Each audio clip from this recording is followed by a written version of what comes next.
não parar, não precipitar e não retroceder. Então dizer para esse cara, sabe quando nós vamos parar? Nunca. Nunca na sua porca vida.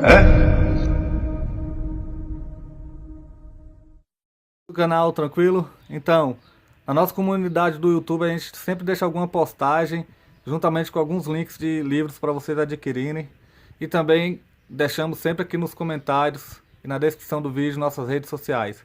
Então se inscreva no canal, siga a gente nas redes sociais e quem puder apoie o nosso canal financeiramente. Temos Pix, Vaquinha, Apoies e temos nosso conto também para quem quiser nos ajudar. Tranquilo? É isso aí. Sempre com Deus, pátria, família e liberdade por um Brasil melhor. Valeu!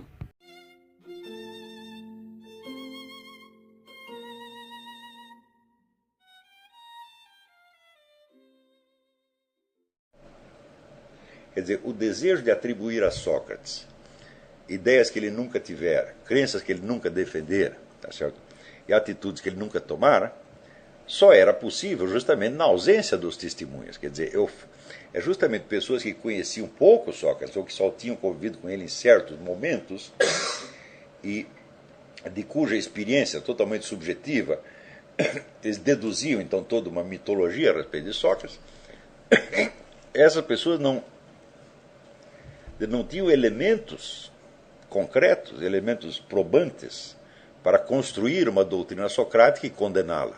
Só quem conhecia o ensinamento socrático eram os alunos, tá certo? E eles o conheciam por experiência pessoal e direta, repetida ao longo de muitos anos. Havia pessoas que já haviam acompanhado Sócrates por 20 ou 30 anos, né? Então, você tem aí um confronto entre as impressões que são criadas pela mera palavra, pela mera força da palavra, e uma realidade documentada através de testemunhos. Veja que um dos temas fundamentais do platonismo é justamente este confronto entre aparência e realidade, entre a opinião e o conhecimento, doxa e episteme. Doxa é a opinião, episteme é o conhecimento, a ciência. Esse é um dos temas mais repetidos do platonismo. Mas qual é a forma que isso tomou ao longo dos séculos na interpretação geral do platonismo?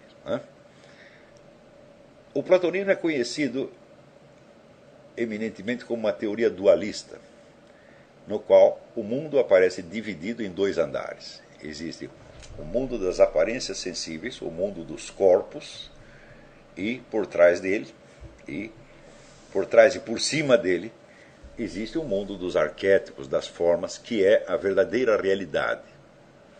Então, o trabalho da filosofia consiste justamente em varar e furar o mundo das aparências sensíveis para chegar aos arquétipos, às formas. As formas não são acessíveis, vamos dizer, aos sentidos. Elas só podem ser atingidas, só podem ser alcançadas através da inteligência, sobretudo da inteligência lógica e matemática. Quer dizer, as formas se identificam de algum modo com os números do pitagorismo. Então, a tal ponto que se consolidou historicamente a visão do platonismo como uma espécie de gnose, onde os iniciados eram os indivíduos que conseguiam saltar do mundo das aparências sensíveis para o mundo dos arquétipos ou das fórmulas eternas expressas geometricamente ou aritmeticamente, mais ou menos como, vamos dizer, equações ou figuras geométricas. Então, esta matematização da verdade, quer dizer, a ideia de que a verdade se expressa, vamos dizer, em fórmulas matemáticas que estão acima do mundo sensível, tá certo? E que constituem a verdadeira realidade, enquanto o mundo sensível se constitui apenas de aparências, essa se tornou a interpretação oficial do platonismo. Você vê aqui, por exemplo, no livro do Etienne Cuvier, que ademais é um livro excelente, um dos primeiros capítulos chama-se Gnose e Platonismo, Então, veja aqui o que ele diz. Platão coloca no começo dois mundos antinômicos: o mundo das ideias incriadas, eternas, e o mundo da matéria. Este último é informe, indeterminado e ininteligível. A matéria não é senão o receptáculo de todas as formas possíveis, capaz de recebê-las, mas não de dá-las a si próprio. A matéria é dita, no entanto, eterna, não gerada e não criada. Ela traz em si mesmo, portanto, um caráter divino como as ideias. Então, por um lado, você tem a matéria informe, eterna, sem qualidades definidas, e você tem, então, as ideias ou formas eternas que estão na mente divina e que, então, diferenciam esta matéria segundo as formas dos vários entes sensíveis. E, como a matéria não tem qualidades, ela não é propriamente nada. Tudo o que existe de qualidade essencial nos seres vem inteiramente das formas. Então, realmente, o trabalho da filosofia é varar o mundo das formas sensíveis e encontrar por trás deles as ideias ou as formas eternas. Então, a ideia de que todo o mundo fosse apenas um tecido de aparências ou um teatro, né, cuja regra do jogo estava oculta e deveria ser descoberta, portanto, ela se dissemina com muita força a partir da Renascença. Quer dizer, você tem uma efusão de platonismo, né, nessa época. E a esse platonismo se opunha com veemência à doutrina cristã, segundo a qual os entes do mundo sensíveis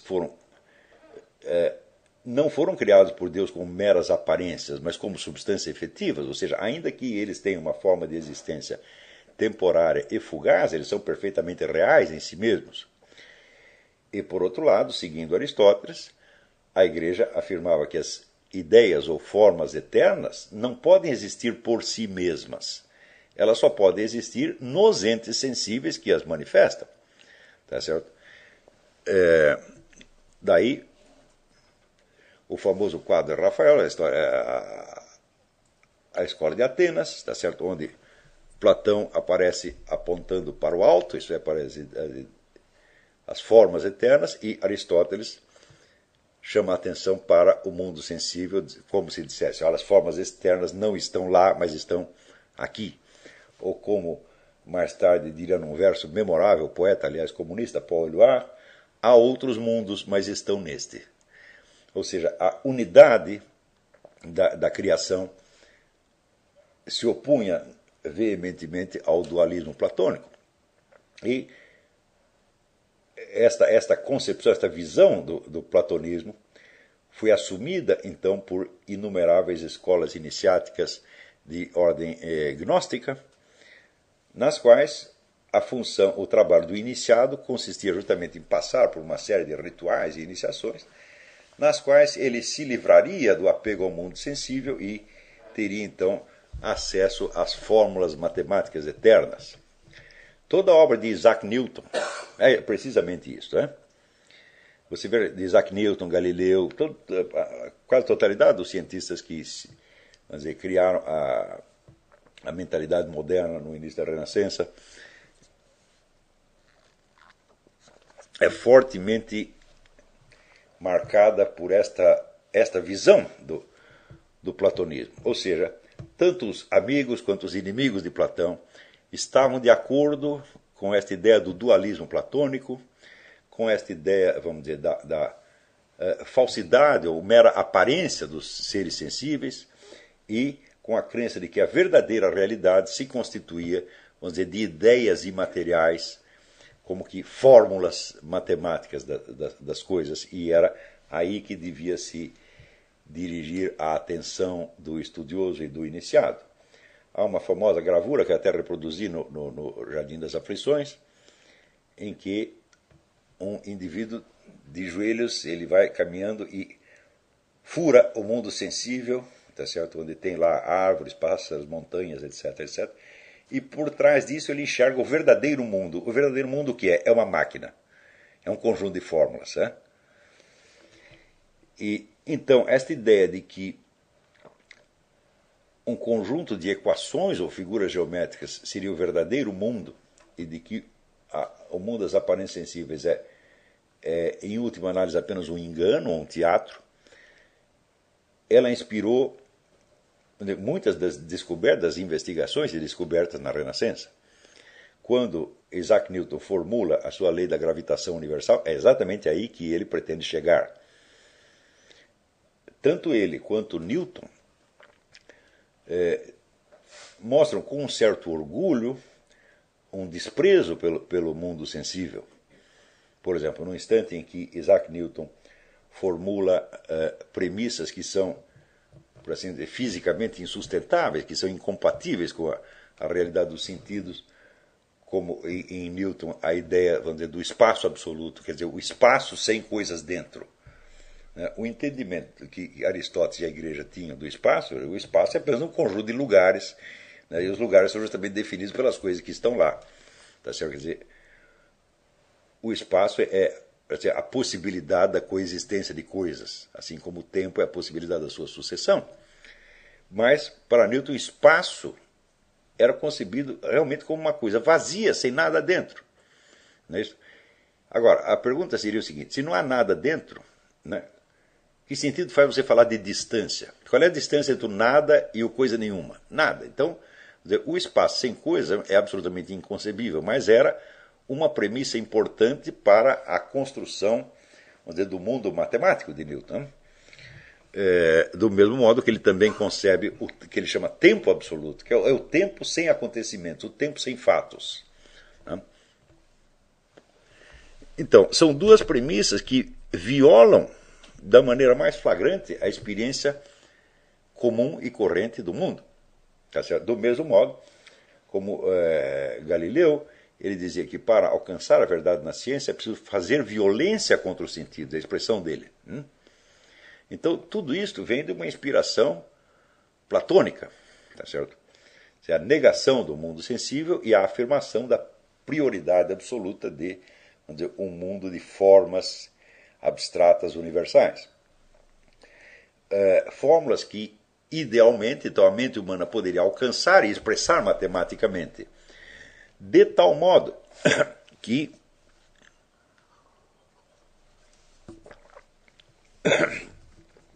o iniciado ou o cientista que chegasse a essas descobertas, ele teria, por assim dizer, penetrado na mente de Deus e ele conheceria o segredo da formação e da estrutura de todo o universo. A presunção de Isaac Newton chegava a esse ponto de que, vamos dizer, na sociedade secreta a que ele pertencia, o seu codinome era nada menos que Jeová. Então, de certo modo, se acreditava em Deus, mas ainda Isaac Newton tinha a ideia de fundar uma nova religião. E tudo o que ele fez, toda a sua obra científica, não passa de um capítulo dentro de um projeto monumental de reforma da humanidade, onde ele aboliria o cristianismo com a doutrina da Santíssima Trindade e introduziria, vamos dizer, o culto da unidade absoluta, mais ou menos como existe no mundo islâmico. O Corão prega a unidade absoluta. Então,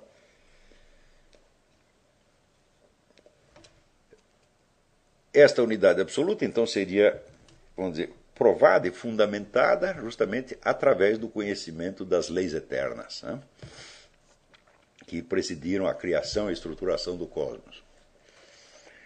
Nisso consistindo, portanto, de uma espécie de apoteose do platonismo. E note bem, aqueles que eram contra o Platão, a escola aristotélica, definiu o platonismo exatamente assim. Que Aristóteles entendeu o platonismo assim e fez várias críticas a esse dualismo. Tá certo? Ele dizia, por exemplo, se aqui você tem um homem, tá certo? E no mundo das ideias você tem a forma ou ideia desse homem, então há uma semelhança entre os dois. Mas que para haver uma semelhança tem que haver também uma forma da semelhança. Então teria um terceiro elemento. E entre a forma da semelhança e a ideia, e entre a forma da semelhança e o homem concreto, teria que haver outra, e outra, e outra, e outra, e outra. Isso mostrou uma série de contradições básicas no dualismo platônico. Né? Muito mais tarde, o professor Giovanni Reale mostraria que essas críticas elas só eram fundamentadas com relação, vamos dizer, à versão mais externa e popular do platonismo, mas não eram válidas com relação ao platonismo interno, por assim dizer, esotérico, que Platão ensinava oralmente a seus discípulos. Portanto, são críticas das quais Platão estava perfeitamente consciente e com as quais ele concordava. Só que não eram bem críticas, era apenas uma etapa dialética do raciocínio que devia culminar, vamos dizer, no ensino esotérico, no qual havia não dois mundos, mas três. Havia o mundo dos seres sensíveis, o mundo das formas e, acima dele, o mundo dos princípios. Né? Mas não é isso que nos interessa aqui. O que interessa é o seguinte. Sócrates, na Apologia, ele está confrontando não o mundo sensível com o mundo das ideias, mas o mundo das ilusões sociais, das ilusões culturais, com o mundo dos fatos historicamente documentados. Ou seja, ele não está indo de um mundo de aparências sensíveis para cima, mas ele está indo, por assim dizer, para baixo. Quer dizer, por baixo de toda esta rede de ilusões, mentiras, criadas pela pura linguagem, existe o mundo dos fatos que foram assistidos e testemunhados diretamente por dezenas de pessoas, dezenas ou centenas de pessoas. Ele não está apelando, vamos dizer, do mundo das aparências sensíveis para um mundo etéreo abstrato, mas justamente ao contrário. É claro que os mitos e lendas, né, a fofocarem toda, comparado com os fatos, ela é abstrata e os fatos são concretos.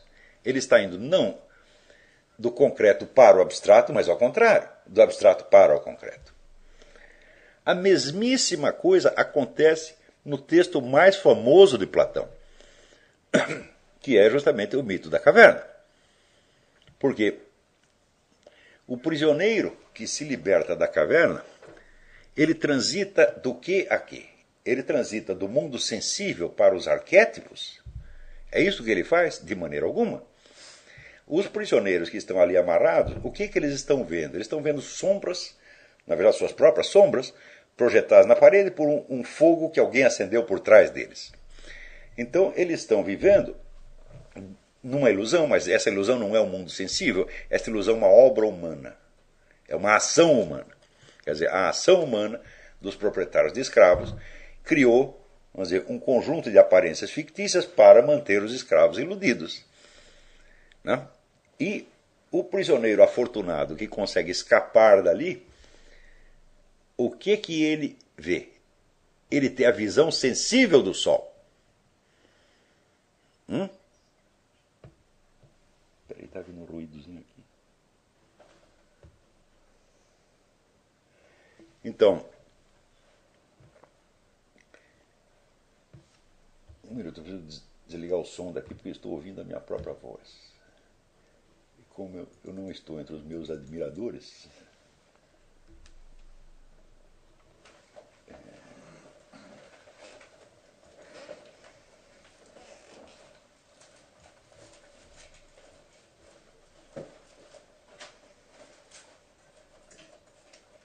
muito bem. Então, isso quer dizer que no texto mais famoso de Platão, o que você vê não é um trajeto do mundo sensível ao mundo inteligível, mas um trajeto do mundo fictício, verbal, para o mundo das impressões sensíveis. É verdade que tradicionalmente se interpreta este sol como representando a inteligência divina e, portanto, o mundo das formas. E a caverna, vamos dizer, como se fosse o mundo sensível. Mas um momento, o mundo sensível não é criação humana? E mais ainda, quando o prisioneiro liberto enxerga o sol com seus próprios olhos, isso é evidentemente um ato sensível, um ato de percepção sensível. Você pode dar a este ato a interpretação que você quiser. Você pode dizer, isto simboliza o mundo das ideias eternas, etc, etc. Porém, se a percepção sensível fosse tão falha e tão fatalmente condenada ao erro como se diz na interpretação clássica do platonismo, como poderia uma coisa tão baixa simbolizar outra tão alta? Como poderia uma coisa tão falsa simbolizar a verdade mesma? Né?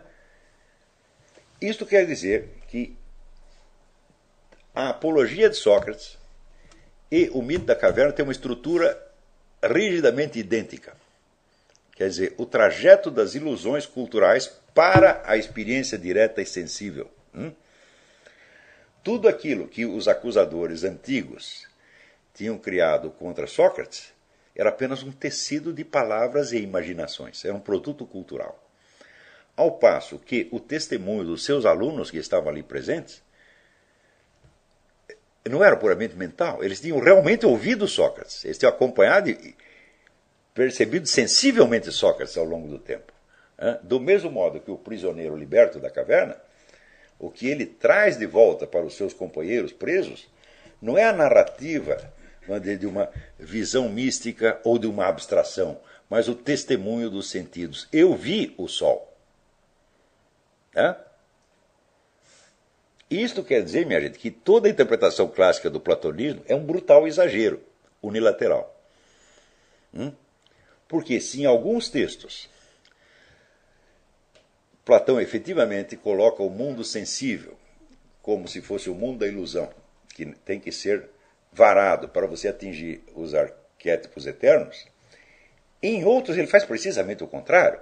Quer dizer, o trajeto não é, vamos dizer, do concreto sensível para o abstrato ideal matemático, mas ao contrário, é um trajeto do mundo da linguagem, das criações culturais, para o mundo da experiência sensível. Então isso quer dizer que colocar o platonismo nesse sentido que está colocando Etienne Cuvier, que ele está colocando, não é a invenção dele, é a interpretação corrente que você encontra praticamente em todos os dicionários, mesmo após os atenuantes colocados por Giovanni Reale. Veja que Giovanni Reale não desmente que a superação do mundo sensível e a conquista do mundo das ideias eternas seja o objetivo de Platão. Ele apenas diz que é por cima desse mundo das ideias eternas existe um mundo mais elevado, que é o mundo dos princípios, que explica, portanto, a conexão entre as formas eternas e os seres sensíveis.